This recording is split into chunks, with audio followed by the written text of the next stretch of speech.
এক নম্বরে পেলাম ঠেলা, বজ্রপাত। 2 নম্বরে পেলাম ট্রাকের টায়ার পাংচার হলে। আর কে কি আওয়াজ শুনেছেন জীবনে? ভয়ঙ্কর আওয়াজ। কি করলে ভয়ঙ্কর আওয়াজ হয় বলেন? হ্যাঁ, কি করলে? ও, ট্রান্সফরমার, ইলেকট্রিক্যাল ট্রান্সফরমার যদি ব্রাস্ট হয়ে যায় আওয়াজ আছে না নাই? পাওয়া গেল আরেকটা। আর কি আওয়াজ আছে? ককটেল মারলে, গ্রেনেড হামলা, বোমা মারলে, সিলিন্ডার ব্রাস্ট হইলে। আর আছে? হ্যাঁ, হাই স্কুলে দপ্তরি যখন ঘন্টার মধ্যে বেল বাজায় আওয়াজ আছে না নাই?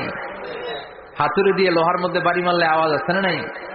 এগুলো হচ্ছে আমাদের ক্যাপাসিটিতে, হিউম্যান ক্যাপাসিটিতে আমাদের দেখা সবচেয়ে বড় আওয়াজ। কিয়ামতের দিন যে হবে আল কারিয়া, এই আল কারিয়ার আওয়াজ কি এই আওয়াজগুলোর মতো? চিল্লায় বলেন, এই আওয়াজের মতো?